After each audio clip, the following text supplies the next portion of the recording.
আপনি কখনো জীবনে সূর্যোদয় দেখেছেন? কত প্রশান্তিদায়ক, কত শক্তিদায়ক হয়। মনের মধ্যে যেন একটা নতুন প্রেরণা দান করে, একটা নতুন উৎসাহ। কিন্তু যদি আপনি উঠতে দেরি করেন, তাহলে আপনি এই সূর্যোদয় দেখতেই পাবেন না। ঠিক এরকমই হয় আমাদের জীবনেও। সুযোগ সূর্যোদয়ের মতো। যদি আপনি আপনার জীবনে দরকারের চেয়ে বেশি অপেক্ষা করেন এই সুযোগের সদ্ব্যবহার করতে, তাহলে এই সুযোগ আপনার অপেক্ষা কখনোই করবে না, তা চলে যাবে। সেই জন্য এদের সামলে রাখুন। সঠিক সময় আসলে এই সুযোগের সদ্ব্যবহার করুন, নিজের কর্মকে সম্পূর্ণরূপে সার্থক করুন। এটাকে এক মুহূর্তের মতো দেখুন। যদি এরকম করেন, তাহলে জীবনও সূর্যোদয়ের মতোই হবে। এতে সন্তুষ্টি থাকবে, গৌরব থাকবে, আর থাকবে শান্তি। রাধা রাধা। আমরা জীবনে এমন অনেক মানুষকে চিনি যারা অত্যন্ত শক্তিশালী, নিজের পরীক্ষা দিতে কখনো পিছপা হন না, খুব কঠোর হন, আত্মপ্রত্যয়ী হন, কিন্তু তাও তারা সাফল্য পান না। কেন? কি কারণ হতে পারে এর? লৌহ মানবের মতো ব্যক্তিত্বের অধিকারী হওয়া সত্ত্বেও তারা সফলতা কেন লাভ করেন না? এবার এটার উত্তর তাদের ব্যক্তিত্বের মধ্যেই লুকিয়ে রয়েছে। লৌহ মানব, লোহা। আপনি কখনো লোহাকে দেখে থাকবেন, অত্যন্ত শক্তিশালী, অত্যন্ত কঠিন, কিন্তু শুধু তখনই যখন সেটা শান্ত থাকে, শীতল থাকে।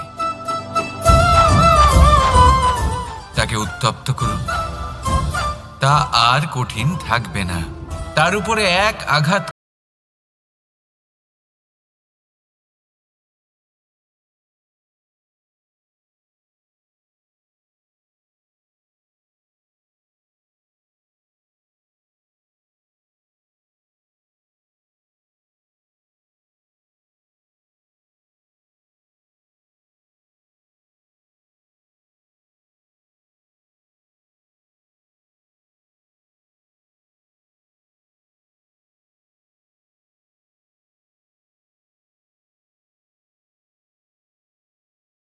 যা ক্রোধ বাড়িয়ে দেয়, আর সেগুলোকে শেষ করে দিন, নয়তো সেই রাগ আপনার পতন অবশ্যই ঘটাবে। রাধা রাধা। আমরা অনেকবার লোকের থেকে এই কথা শুনেছি, জীবনে যখনই ধন অর্জন করবে বাঁচিয়ে রাখবে। কি হয়, কঠিন পরিস্থিতিতে আপনার খারাপ সময় তা আপনার কাজে আসে। কিন্তু এই কথা কি 100% সত্যি? ভাবুন, এই সমস্ত ধন যে আপনি অর্জন করেছেন, তা কি আপনাকে সুস্বাস্থ্য দিতে পারবে? এই সমস্ত ধন কি আপনাকে সুখ এনে দিতে পারবে? পারবে না, তাই না? চলুন আমি আপনাকে একটা কথা বলি। পরমেশ্বর, ঈশ্বর, যদি এই ঈশ্বরের ওপর আপনি বিশ্বাস রাখেন, সর্বদাই ভালো কাজ করেন, সবার মধ্যে প্রেম ছড়িয়ে দেন, আর সবার জন্য শুধু ও শুধুমাত্র শুভ কামনা করেন, তাহলে আপনার সাথে কখনো কোনো খারাপ হতে পারে না। তাই সময় বদলান, সময় বদলানোর উপকরণ নয়। আর ভালোবেসে বলুন, রাধা রাধা। অনেকবার আমাদের দৃষ্টিভঙ্গি এমন হয়ে থাকে যে আমাদের আসল সত্যের থেকে অনেকটা দূরে নিয়ে যায়। আমরা যেরকম দেখি সেরকম সবসময় হয় না। এবারে দেখুন না, আমরা মানুষেরা, আমাদের ভালো লাগে, আমরা কোথাও গেলাম, আমাদের স্বাগত জানানো হলো, আমাদের প্রশংসা করা হলো, কেউ আমাদের দিকে হাসি মুখে তাকালো, আমাদের ভালোবাসলো, আমাদের ভালো লাগে। কিন্তু যদি কেউ ক্রুদ্ধ হয়, কটাক্ষ করে, ব্যঙ্গ করে, তাহলে আমরা তক্ষুনি তাকে নিজের শত্রু ভেবে ফেলি, তার উপরে ক্রুদ্ধ হয়ে যাই। একটা কথা মনে রাখবেন, এই হাসি সবার জন্যই হয়। আপনি তাদেরকেও হাসি উপহার দিতে পারেন যাদের আপনি চেনেন, তাদেরও দিতে পারেন যাদের আপনি চেনেন না। ছোটদের দিতে পারেন, বড়দের দিতে পারেন, সবার জন্যই হলো এই হাসি। কিন্তু ক্রোধ, ক্রোধ তাদের ওপরেই আসে যাদের আমরা জীবনে কখনো হারাতে চাই না, যাদেরকে আমরা অসম্ভব ভালোবাসি, যাদের জন্য আমরা আশা করি যে তাদের জীবনের পরবর্তী সময় সব সময় সুখময় হোক, উজ্জ্বল হোক। সেই জন্য আপনার জীবনের সমস্ত সেই ব্যক্তি যারা আপনার উপরে ক্রুদ্ধ হন, কটাক্ষ করেন, জরুরি নয় তিনি আপনার শত্রুই হবেন। হতে পারে সে হলো আপনার শুভাকাঙ্ক্ষী, যিনি আপনার শুধুমাত্র ভালোই চান, যিনি আপনার জন্য একটা সুন্দর ভবিষ্যৎ চান। সেই জন্য সবসময় মন দিয়ে অন্যের কথা বোঝার প্রয়াস করুন। আপনি জানতে পারবেন তাদের কর্মের ধর্ম কি হতে পারে, আপনি জানতে পারবেন তাদের ক্রোধের মর্ম কি হতে পারে। রাধা রাধা। জীবনের এই পথে এগোতে এগোতে আমরা কোথাও থেমে যাই, আমরা জানি না কেন। আমরা চেষ্টা করি যেন আমরা সামনে এগোতে পারি, কিন্তু এরকম হয় না। কি কারণ হতে পারে এর? আসুন আমি আপনাকে বোঝাই। মনে করুন আপনি কোনো রাস্তায় হাঁটছেন, আপনার পা মুচকে গেল, আপনি পায়ে আঘাত পেলেন। এখন এই আঘাত যদি আপনাকে পথ চলতে বাধা দেয়, তখন আপনি থেমে যান। যদি আপনার ভাবনা চিন্তা ক্ষুদ্র হয়, তাহলে আপনি জীবনে কখনোই এগোতে পারবেন না। ভেঙে যাওয়া কলম দিয়ে আপনি কখনো চিঠি লিখতে পারবেন না। ঠিক সেইভাবেই যদি আপনার মনে অন্যের জন্য হিংসা থাকে, তাহলে আপনি আপনার নিজের ভাগ্য লিখতেই পারবেন না। কাজের প্রতি আলস্য আপনাকে কখনো ধনী হতে দেবেই না, আর ধনের প্রতি লোভ তা আপনাকে কখনো মহান হতে দেবে না। ছোট একটা কথা, কিন্তু এ হলো অত্যন্ত গুরুত্বপূর্ণ। ভাবনা চিন্তা অবশ্যই করুন, আর বোঝার চেষ্টা করুন সেটা যা আপনি বুঝতে চান। হতে পারে আপনি এমন কোনো পথ খুঁজে পেলেন যার ফলে আপনি কোনো খারাপ পথে যেতে যেতে থেমে গেলেন, বা আপনি এমন কোনো অর্থ খুঁজে পেলেন যা আপনাকে মহান হবার পথে অগ্রসর করে দিল। রাধা রাধা। অহংকার এ হলো ছোট একটা শব্দ, কিন্তু এর প্রভাব অত্যন্ত বৃহৎ হয়ে থাকে। আর সব থেকে বড় সমস্যা হলো মানুষ আজ অবধি বুঝতেই পারেনি যে এই অহংকারের বাস্তব রূপ কিরকম। কেউ একে গর্বের নাম দেন, কেউ একে আত্মসম্মানের নাম দিয়ে থাকেন, এবং কোথাও একটা এমন সময় চলে আসে যখন সময় এই অহংকারকে ভেঙে খান খান করে দেয়। আর তখন না গর্ব আপনাকে বাঁচাতে পারে, না আপনার আত্মসম্মান। এখন যদি আপনাকে উদাহরণ দিই, তাহলে যেখানে আপনি বসে আছেন সেই ঘরেই ওপরে তাকান, সেই ছাদের দিকে। যদি এই ছাদ অহংকার করতে থাকে যে দেখো আমি তো সব থেকে উঁচু জায়গায় আছি, আমার চেয়ে ওপরে আর কেউ নেই, আমি এই ঘরে থাকা সমস্ত ব্যক্তিকে ছায়া প্রদান করি, যদি এই অহংকার এসে যায় তাহলে কি? একবার ভেবে দেখুন, যদি পরের দিন তার উপর আরো একটা তলা বানিয়ে দেওয়া হয় তাহলে কি? এই ছাদ যার নিজের উঁচু হবার অহংকার ছিল, যে সব থেকে ওপরে ছিল, সে এবার পায়ের তলায় চলে এসছে। এটাই হয়ে থাকে। মনে কখনোই অহংকার পোষণ করবেন না। যদি মনের মধ্যে কিছু রাখতে চান, তাহলে প্রেমের ভাব রাখুন, স্নেহ রাখুন। এই অহংকারকে আপনি যা ইচ্ছে নাম দিন, গর্ব হোক, আত্মসম্মান হোক, এর দ্বারা আপনার কোনোভাবেই কোনো লাভ হবে না। তাহলে এই অহংকারকে ত্যাগ করুন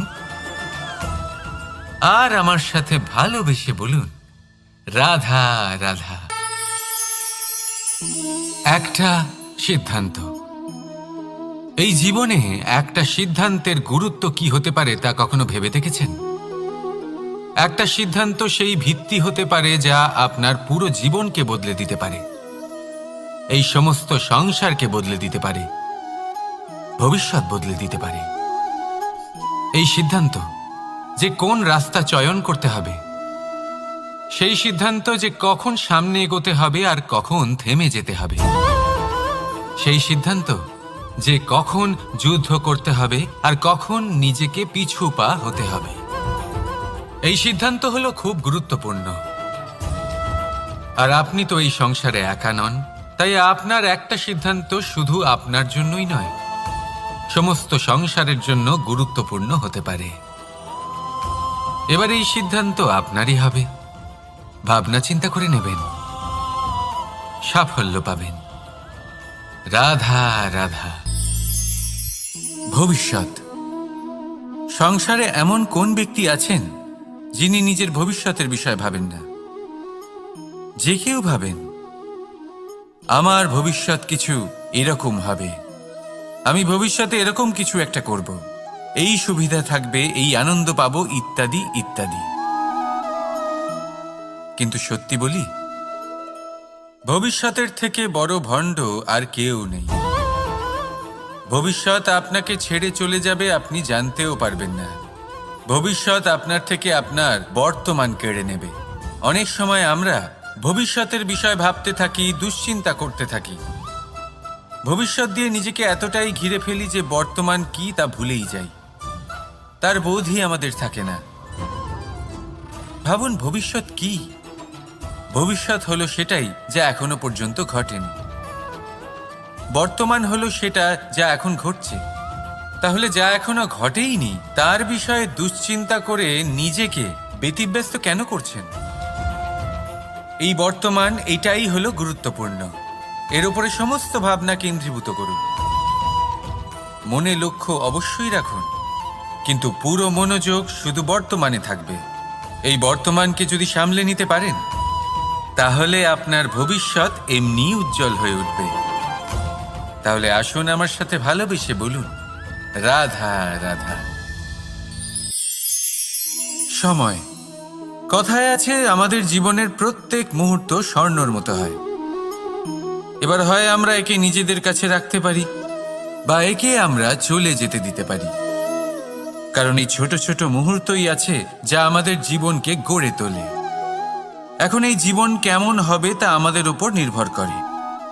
যদি আপনি একটা মুহূর্তের যত্ন না নেন, যদি আপনি এক মুহূর্ত ভালো না বাসেন, যদি আপনি এক মুহূর্ত স্নেহের আনন্দ না উপভোগ করতে পারেন, তাহলে দেখতে দেখতেই আপনার সমস্ত সময় নষ্ট হয়ে যাবে, আপনি জানতেও পারবেন না। অর্থাৎ এই সময় স্বর্ণ হতে পারে না। তবে আমরা একে স্বর্ণ বানিয়ে নিতে পারি আমাদের চেষ্টার মাধ্যমে। এই সময় শুধু একটি লাঙল যা মাটির সাথে লড়াই করতে পারে, আর কিছু নয়। একটা অত্যন্ত গুরুত্বপূর্ণ কথা মনে রাখবেন, আপনার কাছে শুধু সময় আছে। এবার আপনি এটা দিয়ে স্বর্ণ বানাবেন, না ঘুমিয়ে স্বপ্ন দেখে একে নষ্ট করবেন, সিদ্ধান্ত আপনারই।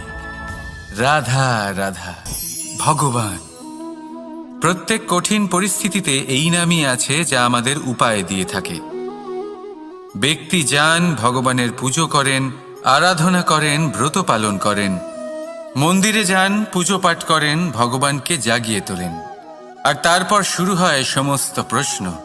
হে ভগবান, আমার সাথে এরকম কেন হচ্ছে? কেন আমারই জীবনে এত দুঃখ আছে? আমি কিভাবে এর সম্মুখীন হব? আমাকে কেন এত কষ্ট ভোগ করতে হচ্ছে?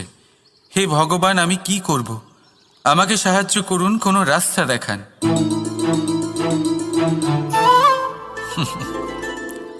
চলুন আমি আপনাকে একটা প্রশ্ন করি। মন্দিরে যাওয়ার চেষ্টা করার আগে আপনি কি জীবনে ততটা চেষ্টা করেছেন যতটা সেই সমস্যাকে দূর করার জন্য দরকার ছিল? দ্বিতীয় প্রশ্ন, ভগবানকে জাগানোর পূর্বে আপনি কি নিজেকে জাগিয়ে তুলেছেন? আপনি কি আলস্য ত্যাগ করেছেন? তৃতীয় প্রশ্ন, ভগবানকে জিজ্ঞাসা করার আগে আপনি কি নিজেকে জিজ্ঞাসা করেছেন যে আমি কেন এত অসফল হচ্ছি? যদি না করে থাকেন তাহলে সবার আগে এটা করুন। আপনি সমস্ত প্রশ্নের উত্তর পাবেন, সমস্ত বিপদের পরিত্রাণ পাবেন। অন্য কোথাও নয়, নিজের ভেতরে তাকিয়ে দেখুন। চেষ্টা করুন নিজেকে জাগিয়ে তোলার। আপনি সফল অবশ্যই হবেন, কারণ এই পরমাত্মা, ওই পরমেশ্বর, ওই পরব্রহ্ম আপনার মধ্যেই তো আছে। রাধা রাধা। নাম। জন্মগ্রহণের পর মানুষের জন্য এই নাম অত্যন্ত গুরুত্বপূর্ণ হয়। মাতা, পিতা, পুরোহিত সকলেই সেই অক্ষর খুঁজতে শুরু করেন যা দিয়ে আপনার নাম শুরু হবে। কিন্তু নাম আর রাশি এক হয়ে গেলেই কি সব কিছু ঠিক হয়ে যায়? কখনোই নয়, কারণ আপনার কর্মই হলো সব থেকে গুরুত্বপূর্ণ, আর কিছুই নয়। দেখুন, এই নিয়তিও আপনার কর্ম অনুযায়ী আপনার ভবিষ্যৎ সুনিশ্চিত করে। যদি আপনাকে উদাহরণ দিই তাহলে ভাবুন, একদিকে ছিলেন রাম আর অন্যদিকে রাবণ। দুজনেরই নাম শুরু হয় র দিয়ে, কিন্তু একজন পেলেন এক ভয়ানক পরিণতি আর অন্যজন সমগ্র সংসারের মনে চিরস্মরণীয় হলেন। তাহলে মনে রাখবেন, নাম নয়, কর্মই হলো শ্রেষ্ঠ। আর যদি তা শ্রেষ্ঠ হয় তাহলে আপনার নাম এমন স্থানে পৌঁছবে যা সংসারের কেউ মুছে ফেলতে পারবে না। তাহলে আসুন আমার সাথে ভালোবেসে বলুন, রাধা রাধা। অনেক সময় যখন আমরা কর্ম করি, সাফল্য লাভ করি, কঠিন পরীক্ষায় উত্তীর্ণ হই, বড় কাজ করি, আমাদের মনে হয় এই সংসার আমাদের একটু প্রশংসা করুক, ভালো লাগে। অনেকবার মনে হয় এটা হলো আমাদের কর্মের ফলই বটে, আমরা আনন্দ পাই। কিন্তু যখন আমরা এই প্রশংসা পাই না, তখন কি হয়? আমরা দুঃখী হয়ে যাই, ভেঙে পড়ি। মনে হয় যেন আমার জন্য কেউ চিন্তাই করে না। এমন মনে হয় যেন আমাদের আনন্দে অন্য কেউ আনন্দই পায় না। অনেক রকম ভাবনা আসে। কিন্তু আমি আপনাকে একটা প্রশ্ন করতে চাই, আপনি যে কাজই করেন না কেন, যে কর্মই করেন না কেন, তা কি শুধুমাত্র প্রশংসার জন্য করেন? যদি এরকম হয়ে থাকে তাহলে সেই ভাবনা এক্ষুনি ত্যাগ করুন, কারণ এই প্রকৃতি আমাদের অন্য শিক্ষা দেয়।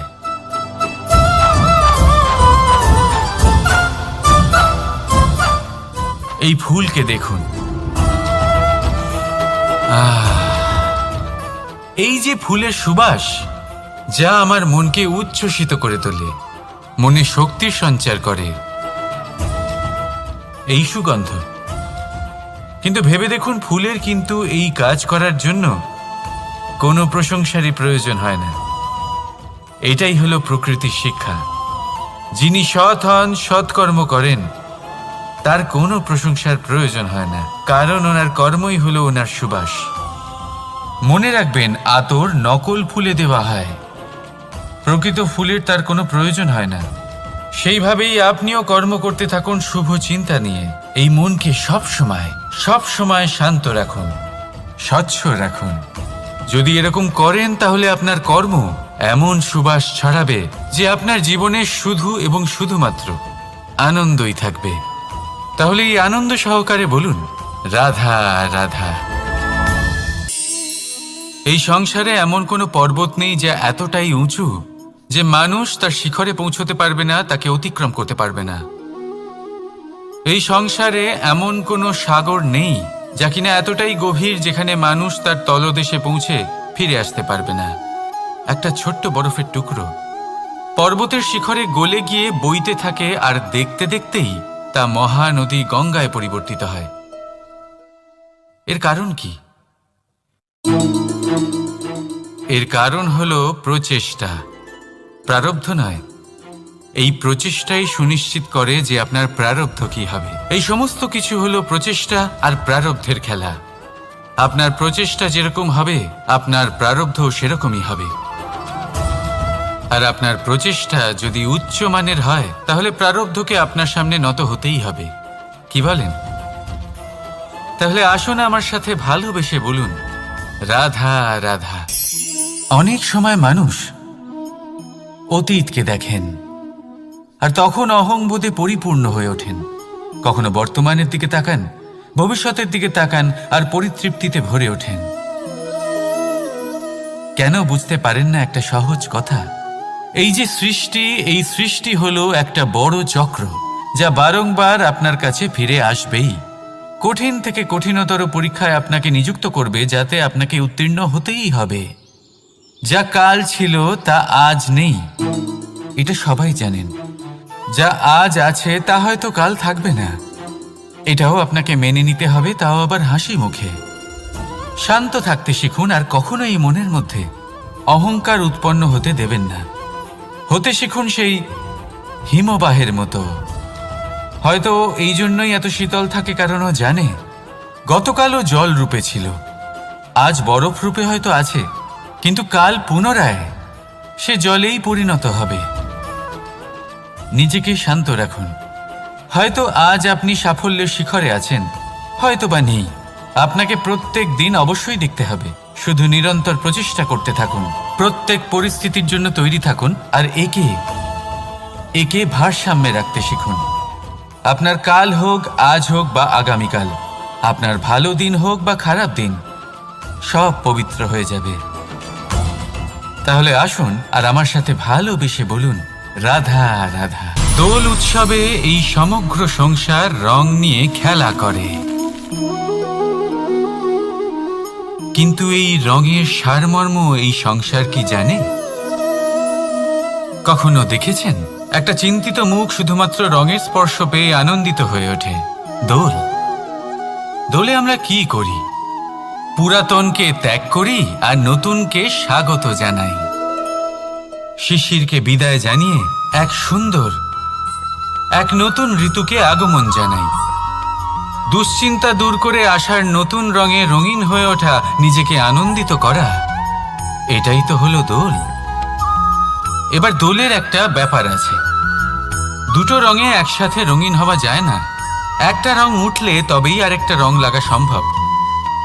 আরও একটা প্রশ্নও রয়েছে, কোন রংকে তুলে দিয়ে কোন রং মাখানো যেতে পারে?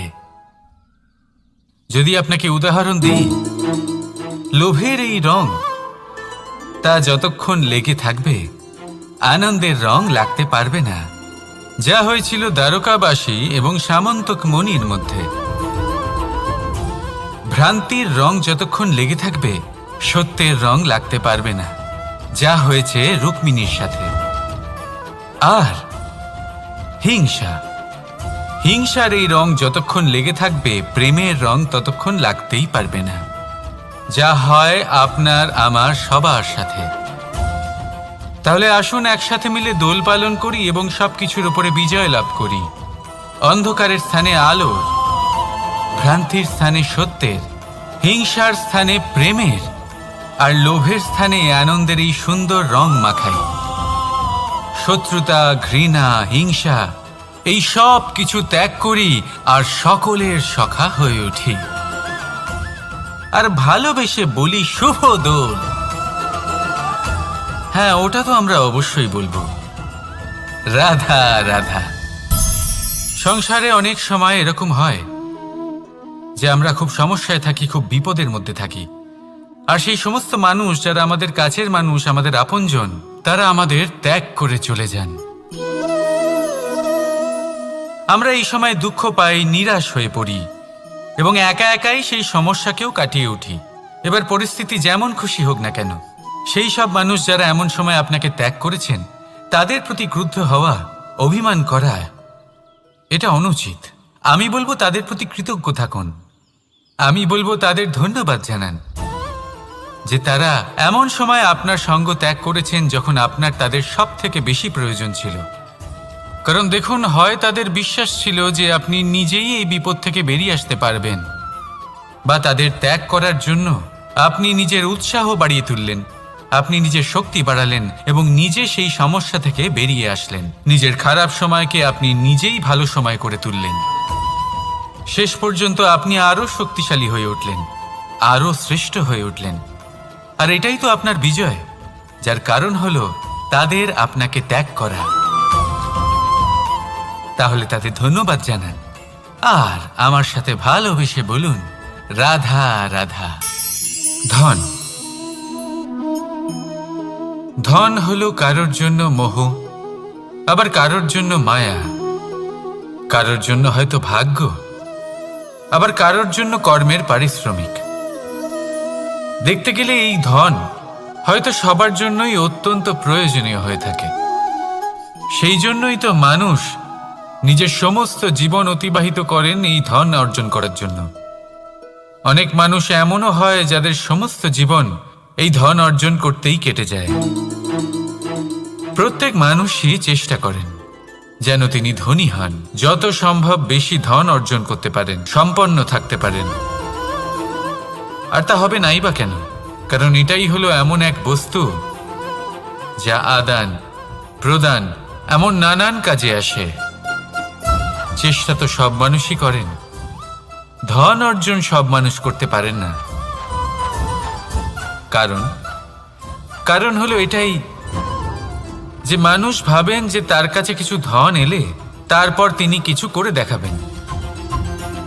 আর ধন ভাবে যদি এই মানুষ কিছু করে দেখান তাহলে আমি তার কাছে আসব। সেই জন্য কিছু করে দেখান, এমন শ্রেষ্ঠ কাজ করে দেখান যাতে ধন নিজেই আপনার কাছে ছুটে আসে। যদি আপনি ধন লাভের আশায় ছোটেন তাহলে আপনি নিজের সন্তোষ ভাব হারিয়ে ফেলবেন। কিন্তু এই সম্পত্তি যদি আপনার কাছে ছুটে আসে তাহলে আপনাকে মহান বলা হবে। সেই জন্য কাজ করুন, শ্রেষ্ঠ কাজ করে দেখান। দেখবেন এই ধন ফলস্বরূপ আপনার কাছে আসবেই আসবে। তাহলে আসুন আমার সাথে ভালোবেসে বলুন, রাধা রাধা। আমাদের মনে সবসময় একটা প্রশ্ন এসেই থাকে, এই জীবন যা কিনা ঈশ্বর আমাদের দিয়েছেন, একটা জীবন। ঈশ্বর এক আত্মা দিয়েছেন পৃথিবীতে বাঁচার জন্য। যতদূর আমরা জানি আমাদের কাছে একটাই জীবন রয়েছে। আমরা ভাবি এই জীবন গুছিয়ে কিভাবে রাখা যায়।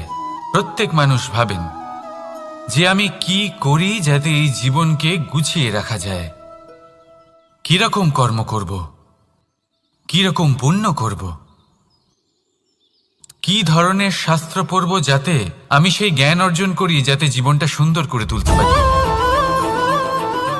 আমাদের সমগ্র জীবন কেটে যায় এই প্রশ্নের উত্তর খুঁজতে, সেই শাস্ত্র অধ্যয়ন করতে। এমন অনেক মানুষ তাও বুঝতে পারেন না।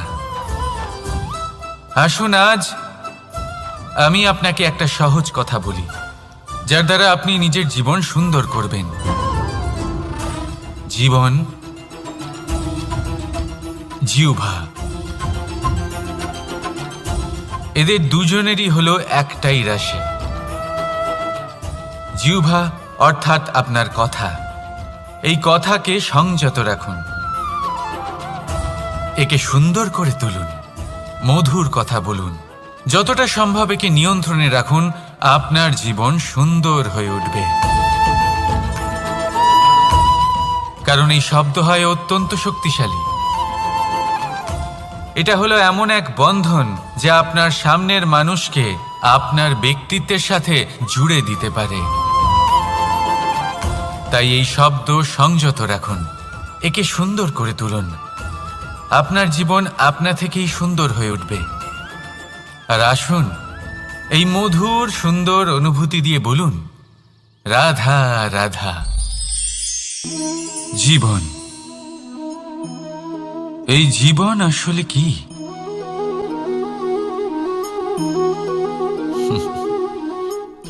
এই প্রশ্ন সবার মনেই এসে থাকে। সবার মন এই প্রশ্নের জন্যই চিন্তিত থাকে। এই জীবন আসলে কি, এর উদ্দেশ্য আসলে কি, কি করা যেতে পারে এই জীবনে? এই জীবন কি কিছু পাওয়ার, নাকি এই জীবন কিছু হারাবার? এই জীবন কি আসলে সেটাই যেখানে আমাদের পরমাত্মার খোঁজ করা উচিত, নাকি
আনন্দ দিতে পারেন, ভালোবাসা দিতে পারেন, তাহলে এই জীবনও আপনাকে সুখ, আনন্দ আর ভালোবাসাই দেবে। তাহলে আসুন এই সুখ, আনন্দ আর ভালোবাসা দিয়ে বলুন, রাধা রাধা।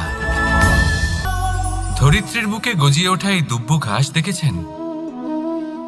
দুব্ব ঘাস, যা আমাদের পাকে শীতল রাখে। এতে যদি বসেন তাহলে মনে হবে নরম কোথাও বসে আছেন। এত ছোট হলেও কিন্তু এর মধ্যে গুণ আছে অনেকগুলি, আর যতটা ছোট এটা ততটাই বড় শিক্ষকও। কিভাবে? ভাবুন, পাতা ঝরার মরশুমের পরে সমস্ত পাতা একত্রিত হয়ে থাকে।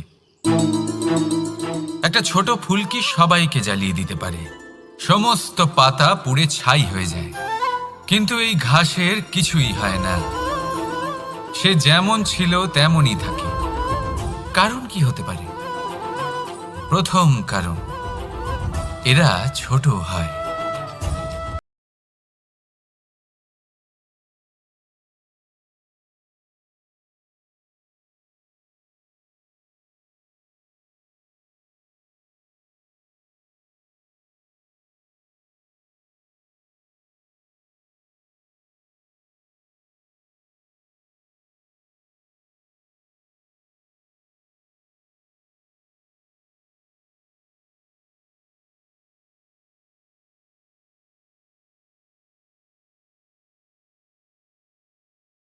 আর বিশ্বাসের নমনীয়তা বজায় রাখবেন।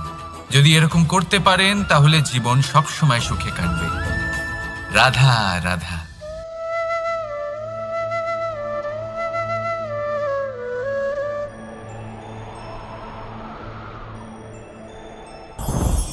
লোভ আপনার অন্তরের আরো একটা শত্রু। দেখতে গেলে এটা একটা শব্দ, একটা সংস্কৃত শব্দ, লব ধাতু থেকে উৎপন্ন হয়েছে। এর অর্থ কিছু লাভ করা। কিছু লাভ করা অনুচিত নয়, আরো কিছু লাভ করাও অনুচিত নয়, কিন্তু সব থেকে বেশি আমিই লাভ করব, আমি আরো চাই, আরো বেশি চাই, আরো বেশি পেতে চাই, এটাই হলো লোভ। আর এই লোভ যখন গ্রাস করে তখন আপনি যা পেতে চান, সে ধনই হোক বা মানই হোক, তা অর্জন করার জন্য মানুষ যে কোনো স্তরে পৌঁছে যেতে পারে। যদি মানুষ ধন অর্জন করতে চান তাহলে তার জন্য তারা অধর্মের পথেও চলতে পারেন। যদি সম্মান অর্জন করতে চান তাহলে অন্য মানুষকে ছোটও করতে পারেন। শেষ পর্যন্ত আপনার এটা মনে হতে পারে যে যদি একটু অল্পই প্রাপ্ত করতাম, কিন্তু ভালোবেসে প্রাপ্ত করতাম, এই জীবন আরো অনেক বেশি সুখী হতো। লোভ আপনার জীবনে, আপনার মনে কখন যে প্রবেশ করবে সেটা আপনি জানতেও পারবেন না। তাই এটা চিনতে শিখুন আর তৎক্ষণাৎ জীবন থেকে বাইরে ফেলে দিন। যা কিছু লাভ করতে চান তা ভালোবেসে লাভ করুন, আর সেই ভালোবাসার সাথেই বলুন, রাধা রাধা। জীবনে ক্ষমা চাওয়া তাও কিছুটা সহজ, ক্ষমা করতে পারা অত্যন্ত কঠিন। ক্ষমা 2 অক্ষরের এই শব্দ হতে পারে, কিন্তু অত্যন্ত বড় এই শব্দ, অত্যন্ত গুরুত্বপূর্ণ এই শব্দ। কখনো কখনো অন্য কাউকে ক্ষমা করে দেওয়া তাও কিছুটা সহজ কাজ, কিন্তু নিজেকে ক্ষমা করতে পারা অত্যন্ত কঠিন হয়ে দাঁড়ায়। অতীতে যদি আমাদের এমন কোনো ভুল হয় যে কারণে আমরা নিজেকে ক্ষমা করতে পারি না, অনেক সময় এমন কিছু ভুল করে বসি যে বিষয় শুধু আমরাই জানি, কিন্তু আমরা নিজেকে ক্ষমাই করতে পারি না, আর আমাদের বিকাশ সেখানেই স্তব্ধ হয়ে যায়। কারণ যদি আপনি ক্ষমা করতে না শেখেন, নিজেকে ক্ষমা যদি না করতে পারেন, তাহলে তা আপনার জীবনের সবথেকে বড় বাধা হয়ে দাঁড়াবে। সেই জন্য জীবনে অবশ্যই শিখুন যে কিভাবে নিজেকে ক্ষমা করতে হয়, আর শিখুন যে আগের করা ভুল আবার কি করে না করা যেতে পারে। এই মন হালকা হবে আর প্রসন্ন হয়ে বলবে, রাধা রাধা। এই সংসারে যখনই কোনো সমস্যা আসে, তখন আমরা আমাদের সবথেকে বড় সম্বলের কাছে আশ্রয় খুঁজি, তা হলো আমাদের বিশ্বাস। এবার প্রশ্ন হলো এটাই যে এই বিশ্বাস কার উপর করা যেতে পারে? পরিবারের ওপর, বন্ধুর ওপর, নাকি তাদের ওপর বিশ্বাস করা উচিত যাদেরকে আমরা কখনো সঙ্গ দিয়েছি? দেখুন, এই সংসারে বিপদের সম্মুখীন হলে কে আপনাকে সাহায্য করবে সেটা নির্বাচন করা আপনার হাতে নেই। সেটা সেই সকল ব্যক্তির উপর নির্ভরশীল যে তারা আপনাকে সাহায্য করবে নাকি করবে না। অর্থাৎ যখনই কোনো বিপদ আসে, সর্বপ্রথম তার সম্মুখীন আমাদের নিজেকেই হতে হয়, আর তার জন্য প্রস্তুত থাকা প্রয়োজনীয়, সেই শক্তি, সেই সাহস অর্জন করা প্রয়োজনীয়। দেখুন, যখনই অন্ধকার আসে তখন সবার আগে কে আপনাকে ত্যাগ করে চলে যায়? আপনার নিজেরই ছায়া। এই অন্ধকারের সম্মুখীন হতে হয় অন্তরের প্রদীপের দ্বারা, অন্তরের আত্মা দ্বারা। তবেই আপনি অন্ধকারের ওপর জয়লাভ করতে পারবেন। সেই জন্য যে বিপদই আসুক না কেন, নিজেকে তার জন্য প্রস্তুত রাখা উচিত। সেই সাহস নিয়ে আসুন। এমন কোনো বিপদ নেই যা আপনাকে ভেঙে দিতে পারে। আসুন আমার সাথে ভালোবেসে বলুন, রাধা রাধা। মানুষ সবসময় চায় যে তার জীবনে যেন কখনো কোনো সমস্যাই না আসে। সে চায় তার জীবন যেন শুধুমাত্র শান্তি এবং সুখের দ্বারা পূর্ণ থাকে। কিন্তু এই চাহিদা অনুচিত কিছু নয়। আমরা সবাই এটাই চাই যে জীবনে সুখ থাক, শান্তি থাক। কিন্তু এই কথা সবসময় মনে রাখবেন, যে সূর্য উদিত হন সংসারকে প্রকাশমান করেন, দুপুরবেলায় সংসারকে রৌদ্র প্রদান করেন, সন্ধেবেলায় তাকেও অস্ত যেতে হয়। এবার আমাদের জীবন চক্র কিছুটা এরকমই। কোনো কিছুই চিরকাল একরকম থাকে না। কখনো এই নদীকে দেখুন, যা বয়ে চলেছে। এই নদী যা বয়ে চলেছে তার পথেও অনেক বিপদ আসে। বড় বড় পাথরের সম্মুখীন হয়ে তাকেও সামনে এগিয়ে যেতে হয়। একটি পুকুর যা চারদিক থেকে ঘেরা, তার জীবনে কিন্তু কোনো সমস্যা নেই। কিন্তু এই সংসারে পুকুরের পুজো করা হয় না, পুজো করা হয় নদীকে। মনে রাখবেন, সমস্যার ঊর্ধ্বে তিনি উঠতে পারেন যিনি সমাধি লাভ করেছেন, যিনি এই সংসারেই নেই। যিনি এই সংসারে আছেন এবং জীবিত আছেন, তার জীবনের সমস্যা হলো শ্বাসবায়ুর মতোই গুরুত্বপূর্ণ। আসুন আমার সাথে ভালোবেসে বলুন, রাধা রাধা। আজ আমি আপনাকে একটা ছোট্ট কাহিনী শোনাবো। একবার আমি, রাধা আর দাদা, আমরা তিনজনে মিলে লুকিয়ে একটা উপবনে গেলাম আম পেড়ে খেতে। অনেক পরিশ্রম করে আমরা ওখানে পৌঁছলাম, আর আমরা আশ্চর্যচকিত হয়ে গেলাম এটা দেখে যে এবার তো আম পাকেইনি। এবার দাদা কি করলেন, একটা আম পাড়লেন আর সেটা চাখলেন, আর উনি নিরাশ হয়ে পড়লেন। উনি বললেন যে এটা তো খুবই টক। তারপর রাধা একটা আম পাড়লো আর সেটা চেখে দেখলো, আর রাধা উৎসাহিত হয়ে পড়ল। আমি রাধাকে জিজ্ঞেস করলাম, কি হয়েছে, তুমি এত উৎসাহিত কেন? তখন রাধা বলল যে এবার এত বেশি টক আম হয়েছে যে এগুলো দিয়ে আমরা আচার বানাবো। তাহলে দাদা ওখান থেকে বেরিয়ে গেলেন নিরাশ হয়ে এবং খালি হাতে। রাধাও ওখান থেকে বেরিয়ে গেল কিন্তু উৎসাহিত হয়ে আর অনেকগুলো কাঁচা আম সাথে নিয়ে। এর থেকে আমরা কি শিক্ষা পেতে পারি? যে প্রত্যেকটা স্থানে এমন কিছু রয়েছে যেখান থেকে আমরা কিছু একটা শিক্ষা লাভ করতে পারি, যা আমাদেরকে বিকাশের পথে নিয়ে যেতে পারে। এই শিক্ষা প্রত্যেক স্থানে আছে। সবকিছু আমাদের দৃষ্টিভঙ্গির উপর নির্ভর করছে। যখনই আমাদের জীবনে আমাদের সম্পর্কে কোনো সমস্যা, কোনো বিপদ আসে, তখন বেশিরভাগ মানুষ সেই বিষয় নিয়ে দুঃখী হয়ে পড়েন। আর কিছু মানুষ এমনও থাকেন যারা শেষ পর্যন্ত তার সমাধান করেন, বিপদকে পরাজিত করেন, সম্পর্কগুলিকে আবার জুড়ে দেন। যদি আপনি সুখের খোঁজ করেন তাহলে আপনি সুখ অবশ্যই পাবেন, প্রসন্নতা অবশ্যই পাবেন। যদি আপনি দুঃখ খোঁজেন তাহলে দুঃখ অবশ্যই পাবেন। এবার আপনি কি খুঁজতে চান সেই চয়ন আপনারই। আসুন আর আমার সাথে ভালোবেসে বলুন, রাধা রাধা। কখনো কোনো প্রজাপতিকে উড়তে দেখেছেন? কি সুন্দর উড়ে বেড়ায় সে, এক ফুল থেকে অন্য ফুলে, এক পাতা থেকে অন্য পাতার ওপর। কিন্তু সে কিভাবে উড়তে শেখে কখনো ভেবেছেন? জন্ম থেকেই কিন্তু প্রজাপতির ডানা থাকে না। ও কিন্তু ছোট্ট একটা ডিমের আকারে জন্ম লাভ করে। তারপর সেই ডিমটি ভেঙে একটি কীট বাইরে আসে। আস্তে আস্তে সে বড় হয়, ওর শক্তি বৃদ্ধি পায়। তারপর সে সেই কীট দশা ত্যাগ করে নিজের ডানাগুলি মেলে। এই প্রক্রিয়া তার কাছে সরল নয়, অত্যন্ত যন্ত্রণাদায়ক প্রক্রিয়া। কিন্তু সে সেই যন্ত্রণা মেনে নেয়। আর তারপর আস্তে আস্তে সে উড়তে শেখে। শুধুমাত্র আকাশে উড়ে বেড়ায় তা নয়, আমাদের মনের মাঝে উড়ে বেড়ায়। এবার এই ডিম থেকে প্রজাপতি হয়ে ওঠার যে যাত্রা, এটা যতটা কঠিন, ততটাই কঠিন হয় এই সংসারে শ্রেষ্ঠ কর্ম করা, ততটাই কঠিন হয় এই সংসারে মহান হয়ে ওঠা। সেই জন্য প্রয়োজনীয় প্রচেষ্টা এবং সময়। নিরন্তর প্রচেষ্টা করতে থাকুন, পর্যাপ্ত সময় নিন, এবং আপনি নিজেকে এই আকাশে উড়ন্ত অবস্থায় পাবেন। আসুন আমার সাথে ভালোবেসে বলুন, রাধা রাধা রাধা রাধা। আপনারা হয়তো ভাবছেন কি আশ্চর্য ব্যাপার, প্রত্যেকবার আমি কথা শেষ হওয়ার পরে রাধা রাধা বলি। এইবার আমি আগেই বলে দিলাম। কারণটা কি? কারণ হলো অত্যন্ত বিশেষ। প্রত্যেকবার কথা সমাপ্ত হবার পরে আপনাদের সবার মধ্যে ভালোবাসা বিতরণ করতে চাই, তাই রাধা রাধা বলি। কিন্তু এইবার এই নতুন এবং বিশেষ সূত্রপাতে প্রথমে প্রেম বিতরণ করা অত্যন্ত আবশ্যক। এবার একটা বিষয় আছে যা জানেন হয়তো সকলেই, কিন্তু বুঝতে খুব কম জন পারেন।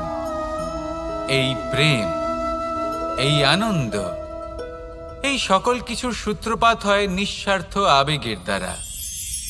ঠিক যেমন একজন মাতাকেই দেখে নিন। যখনই একজন মাতা সন্তানকে জন্ম দেন, তখন এই সংসার ভুলে যায় যে তার জন্য এটা একটা নতুন জন্ম। কারণ একজন নারী তখন একজন মাতৃরূপে নতুনভাবে জন্ম নেন। একজন নারী স্ত্রী ও গৃহবধূ রূপে কিছু অধিকার লাভ করে থাকেন, কিন্তু তিনি যখন মা হয়ে যান তখন তিনি শুধুই দান করতে শেখেন। নিজের সন্তানের জন্য কত কিছুই না করেন, তাকে বাৎসল্যের সাগরে ভাসিয়ে নিয়ে যান। এই সংসারে রাজকুমার জন্ম নিতেই পারেন, তাকে রাম এবং লক্ষ্মণ কিন্তু মায়েরাই বানিয়ে তোলেন। একজন গোয়ালা জন্ম নেয়, তাকে দ্বারকাধীশ একজন মাই বানিয়ে তোলেন। পিতা হলেন সেই পর্বত যার একটা অংশ হলো তার সন্তান, কিন্তু মা হলেন সেই শিল্পী যিনি একটা পাথরকে খোদাই করে এমন এক মূর্তি গড়ে তোলেন যাকে সকলে পূজনীয় মনে করেন। তাহলে স্মরণ করুন সেই সকল মুহূর্ত যেগুলি আপনি নিজের মাতার সাথে অতিবাহিত করেছেন। অনুভব করতে পারবেন যে কিভাবে এক মুহূর্তেই এই মন প্রফুল্ল হয়ে ওঠে। এবার এর কারণ কি? এর কারণ হলো এই জীবনের আসল দ্বারই হলো মমতা।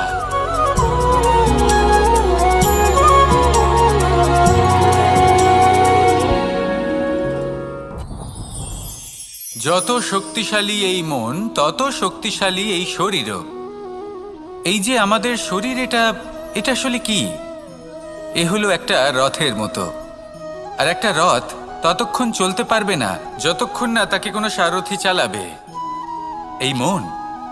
এই মন হলো শরীরের সারথি। এবার ভাবুন, যদি এই সারথি শক্তিহীন হয়, দুর্বল হয়, তাহলে এই রথের কি হবে? এটা উচিত পথে চলতে পারবে না, উচিত গতিতে চলতে পারবে না, মন মতো স্থানে এটা পৌঁছতেও পারবে না। সেই জন্য মনের শক্তি অত্যন্ত প্রয়োজনীয়। এবার মনের শক্তি আমরা কোথা থেকে লাভ করি? দৃঢ়তার শক্তি থেকে। এবার এই শক্তি আমরা কিভাবে বাড়াতে পারি? আমরা প্রতিদিন কিছু নতুন স্থির করি, কিছু ছোট কিছু বড়। আর যেই আমরা নতুন কিছু পূর্ণ করি, আমাদের মনের শক্তি বেড়ে যায়। আর যদি পূর্ণ না করতে পারি, মনের শক্তি কমে যায়। একটা দেওয়ালের মতো ছোট ছোট ছোট ছোট শিলা আমরা একটার পর একটা স্থাপন করে একটা দেওয়াল তৈরি করি। এতগুলো পাথর যখন একত্রিত হয়ে যায়, তখন এমন এক দেওয়াল তৈরি হয় যাকে ভাঙা প্রায় অসম্ভব হয়ে দাঁড়ায়। সেরকমই হয় মন এবং দৃঢ়তা। ছোট ছোট কাজ করে নিজের লক্ষ্য পূর্ণ করুন। এই লক্ষ্য যদি পূর্ণ হয়, তবে মনের শক্তি বাড়বে। কিছুটা এইভাবে যে যত বড়ই বিপদ আসুক না কেন, সেই বিপদ নিজে হার মেনে নেবে, কিন্তু আপনার মন ততটাই শক্তিশালী থাকবে। তাই মনের শক্তি বাড়াতে থাকুন, যাতে আপনি উচিত পথে চলতে পারেন, উচিত গতিতে চলেন আর মনোবাঞ্ছিত স্থানে পৌঁছতে পারেন। তবেই এই মন প্রসন্ন হয়ে বলবে, রাধা রাধা। আমি রাধাকে ভালোবাসি, আর এই কথাটা সমগ্র সংসার জানে। আর সময় অন্তরে লীলার দ্বারা, বিভিন্ন ঘটনা দ্বারা, কর্মের দ্বারা আমি নিজের এই ভালোবাসা রাধার সামনে প্রকাশ করি। এবার আপনি বলবেন, এসবের কি প্রয়োজন? রাধা কি এই কথা জানে না যে কৃষ্ণ তাকে কতটা ভালোবাসে? অবশ্যই জানে, কিন্তু এই যে ভালোবাসা, তা মনে রেখে দেওয়ার জন্য নয়, তা প্রকাশ করার জন্য। আর বারংবার এই ভালোবাসাকে প্রকাশ করা উচিত, উচিত সময় এবং উচিত সুযোগ দেখে। কিরকম? এবার যদি আপনি প্রেমীর সাথে কোনো উৎসবে থাকেন, তাহলে তার সাথে নৃত্য সঙ্গীত করুন। যদি ভিড়ের মাঝে থাকেন, তখন প্রেমীকে সম্মান করুন, একান্তে প্রসাধন করুন। দুঃখের সময় তার হাত ধরে থাকুন, সুখের সময় আলিঙ্গন করে রাখুন। এই প্রেম যত প্রকাশ করবেন, ততই এই প্রেমের বৃদ্ধি হবে। এই প্রেম আরও বেশি গভীর হবে, অটুট হবে। তাই এই প্রেমকে মনে নয়, আপনার জীবনে স্থান দিন। মন খুলে প্রকাশ করুন আর আমার সাথে ভালোবেসে বলুন, রাধা রাধা। মুঠো হাতের শক্তি বেশি, মুঠো খুললেই তা দুর্বল। তা এমন কি থাকা উচিত এই বন্ধ মুঠোয় যা লাখের সমান? মানসিকতা এবং স্বপ্ন। মানুষ জন্মগ্রহণ করে, তার মানসিকতা সময়ের সাথে উন্নত হয়। মানসিকতা অনুযায়ী সে স্বপ্ন দেখে, আর সেই স্বপ্ন সার্থক করতে সে পরিশ্রম করতে থাকে। কিন্তু খুব গুরুত্বপূর্ণ একটা কথা আছে যা আপনার মনে রাখা উচিত। আপনার এই মানসিকতা, আপনার এই স্বপ্ন, তা যেন আপনার নিয়ন্ত্রণে থাকে। আপনার বন্ধ মুঠোয় যেন এর লাগাম থাকে, আপনি যেন এর প্রভু হন। যদি তা হয়, তবেই আপনি লাভবান হবেন। যদি এরা আপনাকে নিয়ন্ত্রণ করতে থাকে, যদি আপনার মুঠো খুলে যায়, না পথ আপনার নিয়ন্ত্রণে থাকবে, না মানসিকতা থাকবে, না স্বপ্ন নিয়ন্ত্রণে থাকবে। আর যদি তাই হয়, তাহলে আপনি আপনার ভবিষ্যৎ নষ্ট করে ফেলবেন। তাই নিয়ন্ত্রণ করতে শিখুন নিজের বিচার বুদ্ধি, নিজের মানসিকতা, নিজের স্বপ্নকে। নিজের এই স্বপ্ন পূরণ করুন আর আমার সাথে ভালোবেসে বলুন, রাধা রাধা। আমার কাছে যশোদা মা যেমন, আমার কাছে দেবকী মা যেমন, আমার কাছে ঠিক তেমনই হলেন গোমাতা। এবার ভেবে দেখার বিষয় হলো এটা যে এই সংসারে অসংখ্য প্রাণী আছে, একজন গাইকে একজন মায়ের মর্যাদা কেন দেওয়া হয়? তাহলে এর অনেকগুলো কারণ আছে। এই গাই অর্থাৎ গোমাতা, এনারা হলেন অত্যন্ত শান্ত, শান্তিপ্রিয়, কখনো কারোর কোনো ক্ষতি করতেই পারেন না। গোমাতা যে দুধ নিজের বাছুরকে পান করান সেই দুধই আমাদেরও দেন। সেই দুধ পান করে আমরা শক্তি লাভ করি। এই দুধ থেকে আমরা মাখন, ঘি, পায়েস এইসব সুস্বাদু খাবার লাভ করি। গোমাতার গোবর আমাদের জ্বালানি হিসেবে সাহায্য করে, যার ফলে খুব কম সংখ্যক কাঠ ব্যবহার করা যায় এবং বেশিরভাগ জঙ্গল সুরক্ষিত থাকে। গোমাতার গোমূত্র সেটাও আমাদের কাছে লাভজনক। এর দ্বারা আমরা অনেক রোগ থেকে মুক্তি লাভ করতে পারি। গোমাতা যখন একটি বাছুরকে জন্ম দেন তখন সেই বড় হয়ে আমাদের ক্ষেত কর্ষণ করে। সেই জন্য গাইকেও জীবনে মায়ের মর্যাদা দেবেন। যতটা সম্ভব তাকে সেবা করুন এবং ভালোবেসে তাকে পালন করুন। এই মন নিজে থেকেই প্রসন্ন হয়ে বলবে, রাধা রাধা। ধন, সম্পদ, ঐশ্বর্য, মানুষ হয় নিজের সৌভাগ্যের দ্বারা এগুলো লাভ করে থাকেন বা কর্মের দ্বারা। সৌভাগ্য আসলে কি? গ্রহের দশা যা প্রত্যেক মুহূর্তে বদলাতে থাকে। কর্মের মাধ্যমে যখন আপনি ধন অর্জন করেন তখন সেই ধন আপনার আগামী প্রজন্ম লাভ করে। সেটা হয় সে ভোগ করে বা তার জন্য তার ভোগান্তি হয়। আর এটা নির্ভর করছে আপনার কর্মের ওপরে। কি কর্ম করেছেন আপনি সেই ধনকে লাভ করার জন্য। যদি আপনি সৎ পথে চলেন, নিষ্ঠা ভরে আপনি কর্ম করে থাকেন এবং তার ফলে আপনি ধন অর্জন করে থাকেন, তাহলে আপনার আগামী প্রজন্ম সেটা ভোগ করবে, সেটা প্রয়োগ করবে নিজের বিকাশের জন্য। কিন্তু যদি আপনি কুকর্ম করে থাকেন, কোনো রকম ছলনা করে থাকেন এই ধন লাভ করার জন্য, তাহলে 100% আপনার আগামী প্রজন্মকে এর জন্য ভুগতেই হবে। তাহলে আপনি কি চাইবেন? যে আপনার আগামী প্রজন্ম সুখ ভোগ করবে নাকি আপনার কুকর্মের পরিণাম ভোগ করবে? নির্বাচন আপনারই। আসুন আমার সাথে ভালোবেসে বলুন, রাধা রাধা।